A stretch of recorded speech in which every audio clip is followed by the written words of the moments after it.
అంతర్జాతీయ యోగా దినోత్సవం సన్నాహకంలో భాగంగా విశాఖలో పోలీస్ శాఖ ఆధ్వర్యంలో నిర్వహించిన యోగాంధ్రలో మంత్రులు డిబివి స్వామి, అనిత పాల్గొన్నారు.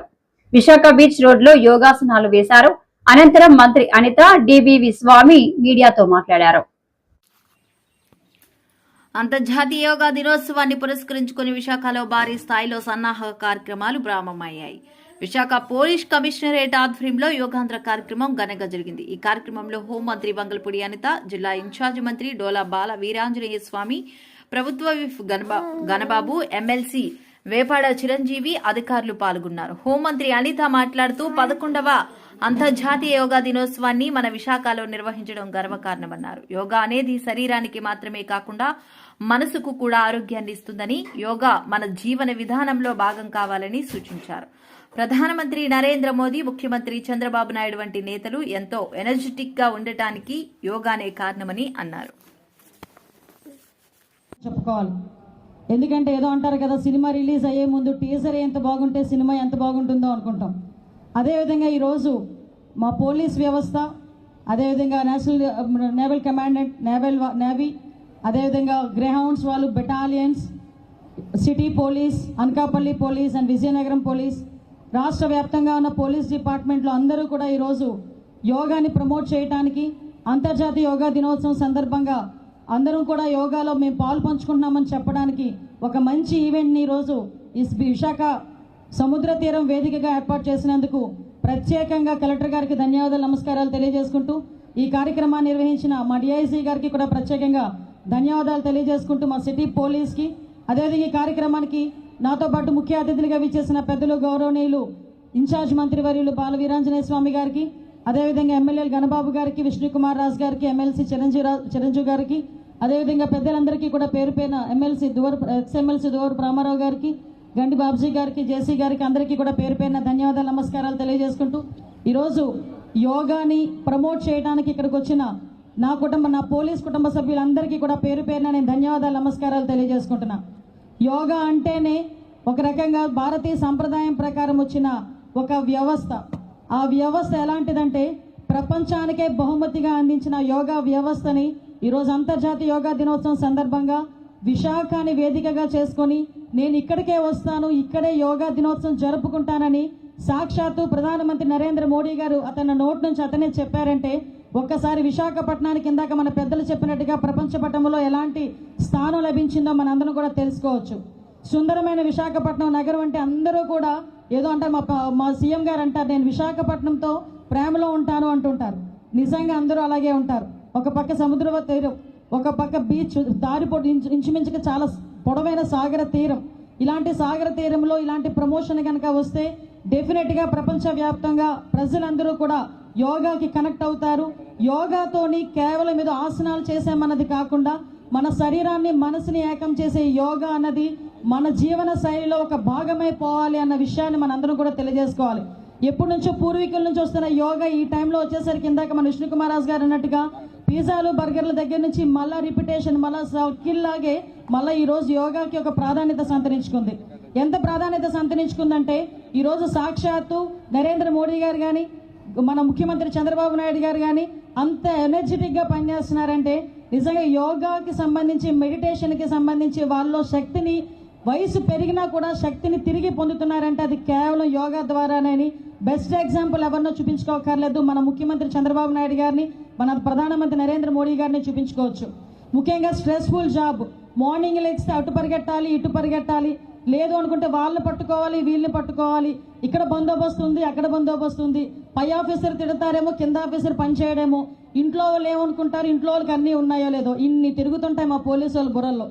అటువంటి దాని గురించి మనం ఒక అరగంట, ఒక గంట స్పేర్ చేస్తే ఈ 24 అవర్స్లో ఉన్న సిచ్యువేషన్ అంతటినీ కూడా చాలా ఈజీగా బ్యాలెన్స్ చేయగలిగే ఏకైకమైన శక్తి సాధనం ఏదైనా ఉందంటే అది యోగానే. మనం అనుకుంటాం మన చేతిలో ఉన్న శక్తి ఏదో మన చేతిలో ఉన్న గన్ను, మన చేతిలో ఉన్న లాఠీ అనుకుంటాం. అది కాదు, మన దగ్గర ఉన్న శక్తి, కేవలం మన దగ్గర ఉన్న శక్తి యోగాతోనే, మెడిటేషన్తోనే వచ్చే శక్తి. ఆ 24 అవర్స్ నేను సాక్షాత్తు చాలా సందర్భాల్లో మన చంద్రబాబు నాయుడు గారిని చూశాను. 24 అవర్స్ పనిచేస్తారు, కేవలం 2 గంటలు నిద్రపోతారు. అసలు ఆయనకి నిద్ర ఎలా సరిపోతుంది ఒక్కొక్కసారి అనిపించే పరిస్థితి నుంచి తర్వాత ఒకసారి ఏదో సందర్భంలో కనుక్కుంటే యోగా నిద్ర 10 minutes పవర్ నాప్ అంటారు కదా, అది కూడా యోగాలో ఒక భాగమే. ఇలాంటివన్నీ కూడా యోగాలో మనకు చేర్పించబడతాయి. ముఖ్యంగా మన నెక్స్ట్ జనరేషన్ కూడా అత్యంత శక్తివంతమైన యోగాను మనం అందించడంలో. పెందుర్తి మండలం సుజాత నగర్ జనసేన పార్టీ కార్యాలయం నుంచి చిన్నముషిడివాడ జంక్షన్ వరకు జరిగిన ఈ తిరంగ ర్యాలీలో జాతీయ జెండా చేతపట్టి భారత్ మాతాకి జై అంటూ ప్రజల స్వచ్ఛందంగా ర్యాలీలో పాల్గొన్నారు. పెద్ద ఎత్తున తిరంగ యాత్రలో పాల్గొన్న విద్యార్థులు, యువత, స్థానిక ప్రజలు. మనందరం కూడా ఎంతో ఆహ్లాదంగా కాశ్మీర్ని పునర్మించుకుని ఎంతో ఆహ్లాదంగా అందరూ కూడా వెళ్తూ విహారయాత్రలు చేస్తూ ఆదమర్చున్న తరుణంలో పహల్గాంలో పాకిస్తాన్ తీవ్రవాదులు 26 మంది టూరిస్టులను పట్టుకుపెట్టుకున్న సంఘటన ఆ రోజు మనం కలిసివేసింది.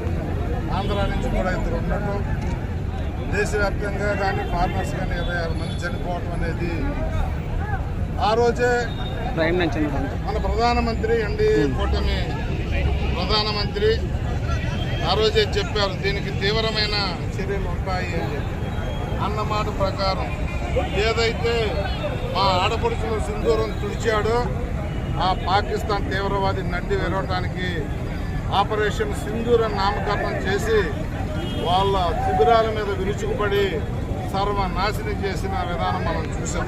శభాష్ మోడీ అనిపించుకునే విధంగా మన ప్రధానమంత్రి చేసిన తలపెట్టిన కార్యక్రమాలు ప్రపంచ దేశాల్లో ఇండియాలో ఉన్న 140 కోట్ల మంది జనాభా కూడా హర్షించారు, హర్షాతిరేకాలు వ్యక్తం చేశారు. మరి అంత పేరు మనకు రావటానికి కానీ మనం చేసిన విధానాన్ని కానీ తట్టుకోలేని పాకిస్తాన్ యుద్ధ వాతావరణాన్ని తీసుకొస్తే మళ్ళీ సింధూర్ 2 అని చెప్పి పాకిస్తాన్లో చొరబడి తీవ్రవాద శిబిరాలతో పాటు వాళ్ళ స్థావరాలను కూడా మట్టుపెట్టిన విధానం, వాళ్ళ సైనిక స్థావరాలను కానీ తీవ్రవాద శిబిరాలను కానీ మట్టుపెట్టిన విధానం మళ్ళీ చూశాం. తోకముంచిన పాకిస్తాన్ సరెండర్ అయ్యి యుద్ధం వద్దు బాబు, మీరు ఎలా చెప్తే అలా వింటామనే విధంగా నరేంద్ర మోడీ గారు గాలి తెచ్చిన విధానం. ఏది చేసినప్పటికీ కూడా 26 మంది అమాయకుల ప్రాణాలు కోల్పోయిన విధానం కానీ, కొంతమంది సైనికులు ప్రాణాలు కోల్పోయిన విధానం కానీ కలిసివేసిన విషయాన్ని గుర్తు చేసుకుంటూ శభాష్ మోడీ మీ వెనక మేము ఉన్నామని చెప్పి తెలియజేయటం కోసమే ఈ 15 రోజుల నుంచి మనం అనేక కార్యక్రమాలు దేశవ్యాప్తంగా చేస్తూ ఉన్నాం. ఇది కేవలం నరేంద్ర మోడీ గారి బాధ్యతే కాదు, ఈ దేశంలో ఉన్న ప్రతి పౌరుడి బాధ్యత అని తెలియజెప్పడం కోసమే వారికి భాషలకు తెలిసే ఈ కార్యక్రమాలు. ఈ తిరంగ యాత్ర అంటే ఏదో కాలక్షేపానికో జెండాతో 4 గంటలు వేయడానికో కాదు, దేశభక్తిని వెల్లివిరిసే విధంగా ప్రపంచ దేశాలు మనకి చూసే విధంగా ఇండియా అందరూ కూడా ఎన్ని రాజకీయ పార్టీలు ఉన్నాయో అవసరం వచ్చేసరికి అందరూ కూడా ఒకటవుతారు, దేశాన్ని కాపాడుకోవడానికి వాళ్ళు తిరిగిలేని శక్తిగా తయారవుతారు అని చెప్పి నిరూపించే ఈ తిరంగ యాత్రలు కానీ ఎన్టీఆర్ జయంతిని తెలుగువారి ఆత్మగౌరవ దినోత్సవంగా ప్రకటించాలి. ఇకపై ప్రజల కోసం పూర్తిగా పనిచేస్తా, తెలుగు శక్తి పంథ మారుస్తా. 27న బొబ్బిలిపులి ఆడియో విడుదల. తెలుగువారి ఆత్మగౌరవాన్ని ఎన్టీఆర్ నిలబడితే తెలుగు జాతి ప్రతిష్టని ప్రపంచ స్థాయికి చంద్రబాబు తీసుకెళ్లారు. తెలుగు శక్తి అధ్యక్షుడు బివి రామ్. ఈ ప్రెస్ మీట్ పెట్టడం ముఖ్య ఉద్దేశం, రేపు మే 28ని ఎన్టీఆర్ జయంతి సందర్భంగా రాష్ట్ర ప్రభుత్వాన్ని ప్రభుత్వపరం చేయని చెప్పి తెలుగు డిమాండ్ చేస్తుంది. ఈరోజు అన్ని జిల్లాలోని మహానాడులో తీర్మానం చేసి పంపారు, కానీ ఏ ఒక్క జిల్లాలో కూడా ఎన్టీఆర్ గురించి ప్రభుత్వపరం చేయని చెప్పి ఏ జిల్లా కూడా తీర్మానం చేయలే. ఇవాళ తెలుగుదేశం పార్టీ పుట్టింది సమాజమే దేవాలయం, ప్రజలే నా దేవులని చెప్పినందుకు పుట్టిన పార్టీ. నాడు కాంగ్రెస్ వారు మనల్ని మద్రాసి అని, ఇడ్లీ సాంబార్ అని ఇలా అవహేళనగా మాడుతుంటే చూసి భరించలేక తెలుగుదేశం పార్టీ స్థాపించి భారతదేశంలో కాదు ప్రపంచంలోనే ఎవరు చేయని రికార్డు తీసుకొచ్చిన ఘనత అది ఎన్టీఆర్ దక్కింది. ఈరోజు భారతరత్న కంట నేను ఎందుకు డిమాండ్ చేస్తానంటే, భారతరత్న ఇస్తే నేను తప్పట్లేదు, రావాలి, కానీ ఇది ప్రభుత్వపరంగా చేస్తే ప్రభుత్వాలు మారినా తరాలు మారినా NTR lives on for ever.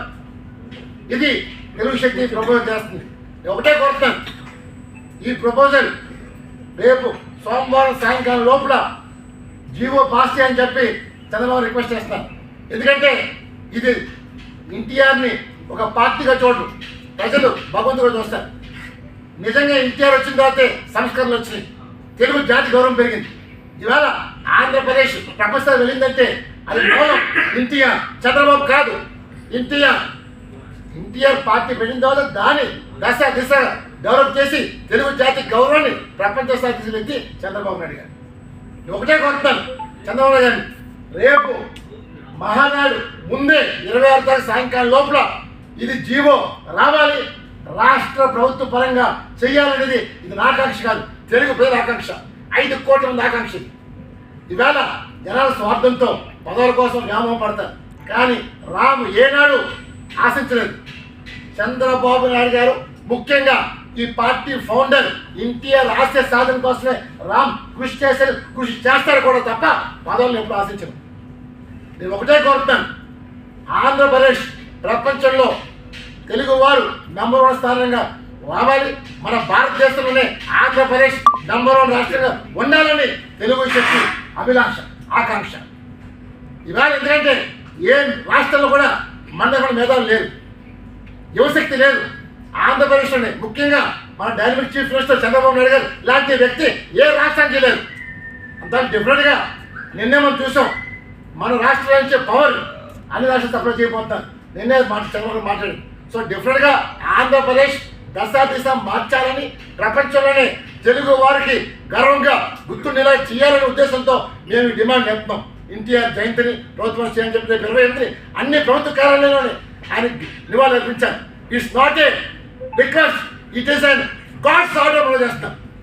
దాన్ని డిఫరెంట్ చంద్రబాబు నాయుడు గారు మంచి చేద్దాం, ప్రజల అభిలాష నిరోధం మనం చేస్తాం. నెంబర్ 2, రేపు 27ని బొప్పిలిపల్లి ఆడియో రిలీజ్ చేయబోతున్నాం. డిఫరెంట్గా ఇంకా రామ్ ఒక కొత్త బీవీరామ్ చూడబోతున్నారు. ఆ బీవీరామ్ మే 12వ తారీఖుని 100 మంది దాటితో నన్ను హత్య గురి చేశారు. అయినా సరే ఈ బీవీరామ్ భయపడు, డిఫరెంట్గా న్యాయపోవడం చేస్తాం, న్యాయం గెలుస్తుంది తప్ప అన్యాయం వాళ్ళు ఇందులో ఉండరు. అదే డిఫరెంట్గా ఒకటే కోరుతారు చంద్రబాబు నాయుడు గారికి, ఆ బీవీరామ్ మీ అభిమానిగా, తెలుగుదేశం పార్టీ అభిమానిగా నా కోరిక ఇదే. నేను ఎప్పుడు పదవి అడగలేదు, ఏ ప్రాజెక్ట్ అడగలేదు. నేను అడిగి ఒకటే కోరిక, ఎన్టీఆర్ జయంతిని ప్రభుత్వం చేసి తెలుగు జాతి ప్రదర్శనని పెంచమని చెప్పి మరోసారి కోరుతూ సెలవు తీసుకుంటాను. జై హింద్. పెందుర్తి నియోజకవర్గంలో తన కార్యాలయం నుంచి సీఎం డాష్ బోర్డుకు 11,774 అర్జీలు వెళ్లినట్లు ఎమ్మెల్యే పంచకల రమేష్ బాబు తెలిపారు. పరవాడ మండలం పరిషత్ కార్యాలయంలో ఎమ్మెల్యే ప్రజా దర్బార్ నిర్వహించారు. ముఖ్యంగా మా అధికారులకి ఒక నమ్మకంతో కూడిన ప్రోగ్రామ్. దయచేసి నేను అన్ని వేదికల మీద మిమ్మల్ని రిక్వెస్ట్ చేస్తా ఉన్నాను, మళ్ళీ చెప్తా ఉన్నాను. ముఖ్యమంత్రి, ఉప ముఖ్యమంత్రి నుంచి కూడా చాలా సీరియస్ గా సీఎం డాష్ బోర్డ్ కి కంప్లైంట్ పంపిస్తే మేము ఈ పరిధిలో మీ ఆఫీసర్స్ కి ఎడాప్టీ డిపార్ట్మెంట్ వాళ్ళు పంపించడం, మీరు పరిశీలి చేయడం జరుగుతూ ఉంది. మిమ్మల్ని కోరేది ఒకటే, ఒక నమ్మకం. అధికారులు, ప్రజాప్రతినిధులు ఇక్కడ కూర్చున్నారు అంటే మాకేదో మేలు జరుగుతుంది అని చెప్పి వినతి పత్రాలు తీసుకొచ్చే వాళ్ళకి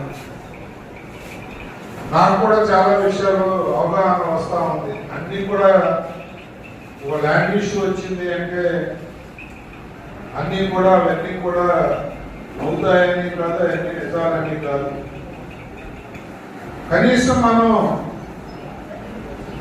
దీనివల్ల హక్కుదారుడు కాలేవు, ఈ కారణాల వల్ల చెప్తే మనం దాని మీద గొడవ పెట్టాము, దాని మీద మనం పనిచేసామని చెప్పి వచ్చిన వాళ్ళకి ఒక అవగాహన ఉంది.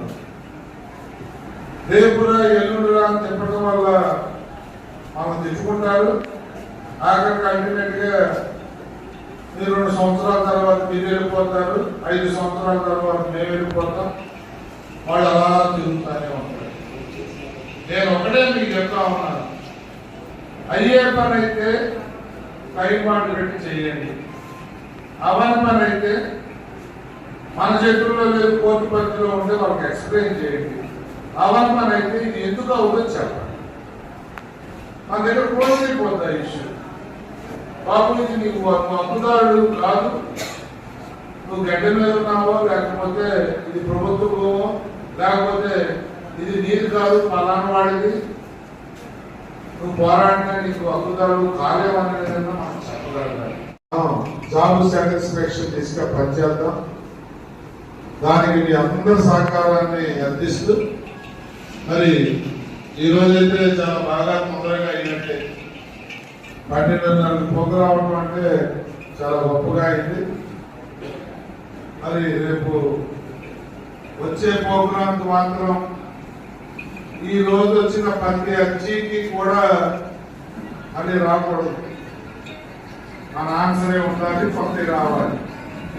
ఇది ఇంటి మీద కరెంట్ వైర్ వచ్చేయను, కరెంట్ పోల్స్ లేవను, లేకపోతే షార్ట్ సర్క్యూట్ అవుతుందనో, లో వోల్టేజ్ వస్తుందనో, ఇలా ఎలక్ట్రికల్ కంప్లైంట్ అయినా, పంచాయతీలో రోడ్ వేసారు కానీ డ్రైన్ లేదు, కొండవాళ్ళ నుంచి ఇంటి మీద నీళ్లు వచ్చేస్తున్నాయి, ఇలాంటివి కానీ యువతి ఎండిఓ స్థాయిలో అన్ని పంచాయతీలు మీరు రివ్యూ పెట్టుకోవాలి. హౌసింగ్ అయితే కొత్తగా ఇస్తున్నాం, అది లబ్ధిదారులు కూడా తెలియజేసేట్టుగా మా హౌసింగ్ అధికారులు ప్రజల్లోకి తీసుకెళ్ళాలి. కొత్త పెన్షన్లు ఇస్తున్నాం, కొత్త రేషన్ కార్డులు ఇస్తున్నాం, వచ్చే నెల నుంచి తల్లి దీవెన ఇస్తా ఉన్నాం, రైతు భరోసా ఇస్తా ఉన్నాం, ఆ పై వచ్చే నెల ఆర్టీసీలో ఉచిత ప్రయాణం ఇస్తా ఉన్నాం. 22,000 కోట్లు వచ్చే నెల ఈ ప్రభుత్వం నుంచి ప్రజలకు ఈ మూడింటి మీద ఇవ్వబోతా ఉంది. ఆర్థికంగా ఇబ్బందులు ఉన్నాయి, కష్టపడి గౌరవ ముఖ్యమంత్రి నారా చంద్రబాబు నాయుడు గారు చేస్తున్న దానికి విలువ గౌరవం పెరగాలంటే మనం కూడా పనిచేయాలి, మనం కూడా చేయాలి, మనం కూడా అండదండలు అందించాలి. రైవాడ ప్రాజెక్టుకు ప్రమాదం పొంచి ఉందని సిపిఎం జిల్లా కార్యదర్శి వెంకన్న పేర్కొన్నారు. శుక్రవారం రైవాడ గేట్లను పరిశీలించారు. రైవాడ ప్రాజెక్టు నిర్మాణం జరిగి 5 దశాబ్దాలుగా వస్తుందని తెలిపారు. రైవాడ రిజర్వేర్ ఏదైతే ఉందో ఈ గేట్లు అటువంటివి ప్రమాదం అటువంటిది పొంచుంది. ఈ రైవాడ రిజర్వేరు ఉమ్మడి విశాఖ జిల్లాలో అత్యంత పెద్ద రిజర్వేర్. ఇది సాగునీరు కోసం దాదాపు 50 ఏళ్ల క్రితం ఈ రిజర్వేర్ అటువంటిది ఆ రోజు జలగం వెంగళరావు ఆయాంలోని ఇక్కడ ప్రాజెక్ట్ అటువంటి శంకుస్థాపన చేసి నిర్మాణం అటువంటిది చేయడం జరిగింది. ఇది పూర్తిగా ఇరిగేషన్ ప్రాజెక్ట్. ఈ ప్రాజెక్ట్ ని రైతుల కోసం కట్టినటువంటి రిజర్వేర్ ఇది. అప్పుడు దాదాపు 16,000 ఎకరాలకి సాగునీరు అందించాలని, అదనపాయి కట్టుకి 6,000 ఎకరాలకి సాగునీరు ఇవ్వాలని, దీంతో పాటు శారదా నది చుట్టుపక్కల ఉన్నటువంటి కోటాను కోట్లు జీవరాశులకి, అదేవిధంగా శారదా నది పక్కన ఉన్నటువంటి అనేకటువంటి గ్రామాలకి, ఇక్కడి నుంచి యలమంచిలి, మునగపాక, అదేవిధంగా రాంబిల్లి వరకు సాగునీరు అటువంటిది రైతులకు అందుతా ఉంది. ఇది సోడవరం అంతా ఉంది, దేవరాపిల్లి అంతా ఉంది, కోటపాడు అంతా ఉంది. అనేకటువంటి రైతాంగం ఈరోజు ఈ ప్రాజెక్టు మీద ఆధారపడి ఉన్నారు. కానీ ఈ ప్రాజెక్టు పాలకులు పూర్తిగా నిర్లక్ష్యం చేశారు. ఈ రైవాడ గేట్లు ఏదైతే ఉన్నాయో ఇది ప్రమాదం పొంచి ఉంది కాబట్టి ఈ రిజర్వేరు గేట్లంటే వెంటనే రిపేర్ చేయండి అని చెప్పేసి ఇరిగేషన్ అధికారులు ఒక ఎస్టిమేషన్ తయారు చేసి ప్రభుత్వానికి పంపించడం జరిగింది. దీనికేమో 300 కోట్ల రూపాయలు మేము పెడతాం, ప్రపంచ బ్యాంక్ నిధులు తీసుకొస్తామని చెప్పేసి ఇక్కడికి ప్రపంచ బ్యాంక్ కొంతమందిని, కలెక్టర్ గారిని అందరినీ తీసుకుని వచ్చి ఇక్కడ స్థానిక ఎమ్మెల్యే గారు కూటమి ప్రభుత్వం ఏదైతే ఉందో దానికి ఎస్టిమేషన్ వేసి పంపించడం జరిగింది. ఈ రోజు వరకు ఇక్కడ అతి గతి లేదు. రైవాడ రిజర్వేర్ అటువంటి పుష్కలంగా నీటితో ఈ రోజు ఉంది. మే నెలలోనే ఇంత నీరు ఉన్నటువంటి పరిస్థితి ఎప్పుడూ లేదు. ఈ సంవత్సరం పుష్కలంగా నీళ్లు అటువంటి రైవాడ రిజర్వేర్ లో ఉన్నాయి. కానీ అటువంటి రిజర్వేర్ ని ఈ రోజు పూర్తిగా పాలకులు పూర్తిగా నిర్లక్ష్యం చేసి దీన్ని వదిలేటువంటి జరిగింది. దీంతో పాటు విశాఖపట్నం 5.5 లక్షల మందికి ఈ రోజు త్రాగునీరు అందుతుంది అని అంటే రైవాడ పుణ్యం అని చెప్పేసి మనం చెప్పొచ్చు. అందుకని ఈ రైవాడ రిజర్వేర్ అనేటువంటిది పూర్తిగా వదిలేశారు. ఇది ప్రమాదం పొంచుంది. ఈ గేట్లు గాని ఈ రోజు గాని ఏదో రోజు ప్రమాదం వచ్చి గేట్లు గాని ఓడగొడితే అనకాపల్లి పట్టణ ప్రాంతం అంతా కూడా పూర్తిగా స్మాష్ అయిపోద్ది. గతంలో మన విజయవాడ ఏ విధమైనటువంటి పరిస్థితి వచ్చిందో అంతకన్నా అత్యంత దుర్మార్గంగా అనకాపల్లి మొత్తం పట్టణం అంతా పోద్ది శారదా నది నుంచి నీళ్ళెళ్తే. దీంతో పాటు శారదా నది పరివాహ ప్రాంత చుట్టూ ఉన్నటువంటి గ్రామాలు ఏదైతే ఉన్నాయో ఇక్కడ నుంచి వందలాది గ్రామాలు పూర్తిగా తుడిచిపెట్టిపోతాయి. లక్షలాది మంది ప్రాణ నష్టం అటువంటిది జరుగుద్ది. కానీ మేము ముందుగా హెచ్చరిస్తా ఉన్నాం. ఇరిగేషన్ అధికారులు హెచ్చరించారు, ఈ గేట్లు ప్రమాదం ఉంది, 50 ఏళ్ల క్రితం కట్టారు, లీకేజీలు ఉన్నాయి, మనకు స్పష్టంగా కనిపిస్తా ఉన్నాయి ఇక్కడ. కాబట్టి పగుళ్ళు వచ్చాయి, ఈ గేట్లు బాగు చేయండి, రిజర్వేయర్ను ఆదుకోండి, రైతాంగానికి సాగునీరివ్వండి, విశాఖ త్రాగునీరివ్వండి అని చెప్పేసి ఇరిగేషన్ అధికారులు అడిగినా గానీ ఈ కూటమి ప్రభుత్వం పట్టించుకుని ఈరోజు డబ్బులు విడుదల చేసినటువంటి పరిస్థితి కనిపించట్లేదు. అందుకని వెంటనే ఈ ప్రమాదాన్ని పొంచి ఉన్నటువంటి రైవాడ గేట్ల ప్రమాదం ఏదైతే ఉందో దీన్ని వెంటనే ప్రభుత్వం ఆదుకోవాలి. వారి రైతాంగానికి తీవ్రమైనటువంటి నష్టం కలగకుండా, ప్రజల ప్రాణాలకు నష్టం కలగకుండా దీనికి వెంటనే డబ్బు శాంక్షన్ చేసి, దీని వెంటనే నిధులు మంజూరు చేసి రైవాడ రైతులకి ఈరోజు సహకారం అందించాలని చెప్పేసి ఈరోజు కూటమి ప్రభుత్వం అధికారంలోకి వచ్చాక తిరుమలలో పర్యవేక్షణ లోపించడంతో వరుసగా ఘోరాలు జరుగుతున్నాయి. ప్రభుత్వ బాధ్యతారాహిత్యం కారణంగా చివరికి పోలీసులు కూడా మద్యం తాగి విచ్చలవిడిగా కొండపై వ్యవహరిస్తున్నారు అని టీటీడీ మాజీ చైర్మన్ కరుణాకర్ రెడ్డి అన్నారు.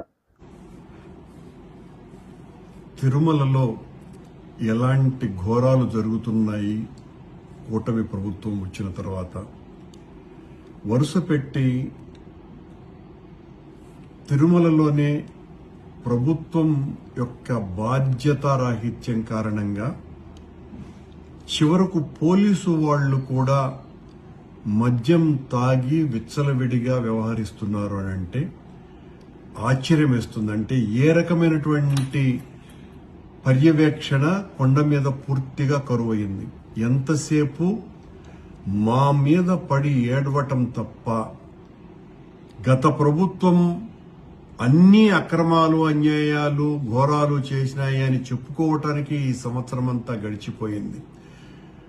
ఈ సంవత్సరం అంతా కూడా వీళ్ల పాలనలో ఎన్ని రకాలైనటువంటి ఘోరాలు, అపచారాలు జరిగినాయి అన్నటువంటి దాని మీద సమీక్షలు చేయటం గాని, సరిదిద్దుకోవటం గాని ఇలాంటి కార్యక్రమాలు ఒక్కటి కూడా చేయకపోవటం మూలంగా ఈ రోజున ఏపీఎస్పీ బెటాలియన్ కు సంబంధించినటువంటి 3 పోలీసులు పోలీసు వాహనంలో తప్పతాగి కొండకు వచ్చి అక్కడ సచివాలయం దగ్గర యాక్సిడెంట్ చేస్తే అక్కడ వాళ్ళ ఆ జీపు టైరు కూడా పంక్చర్ అయిపోయి వాళ్ళ గొడవల్ని చూసి అక్కడ ఉన్నటువంటి స్థానికులు అబ్జర్వ్ చేసిన తర్వాత పోలీసు వాళ్ళు వచ్చి డ్రంక్ అండ్ డ్రైవ్ టెస్ట్ చేస్తే వాళ్లకు 300 పాయింట్లు వచ్చినాయి అని అంటే పోలీసు వాళ్లే మమ్మల్ని ఎవ్వరూ ఏం చేయలేరులేనని కొండ మీద ఈ రకంగా తప్పతాగి వస్తున్నారు అని అంటే ఇక ఏ రకంగా ఈ ప్రభుత్వం ధర్మ పరిరక్షణకు పూనుకున్నది, తిరుమల పవిత్రతను కాపాడాలని నిశ్చయించుకున్నది, గత ప్రభుత్వ ప్రక్షాళన చేస్తున్నాము అని నిరంతరం వాగుతూ కాలం గడిపినారు. నిన్న ఒక ముస్లిం యువకుడు ఆ కళ్యాణ మంటపం దగ్గర ప్రార్థన చేస్తే దీని వెనుక వైసీపీ వాళ్ళు ఉన్నారేమో అని ఎంత నీచంగా మాట్లాడుతున్నారు, ఎంత అన్యాయంగా వ్యవహరిస్తున్నారు. మీరు మీ హయాంలో జరుగుతున్నటువంటి తప్పులు జరగకుండా ఉండటానికి ఏం చెయ్యాలన్నటువంటి విషయాల పట్ల శ్రద్ధ వహించకుండా నిన్న ఆ రకంగా మాట్లాడాడు ఒక బోర్డు సభ్యుడు. ఆ బోర్డు సభ్యుడు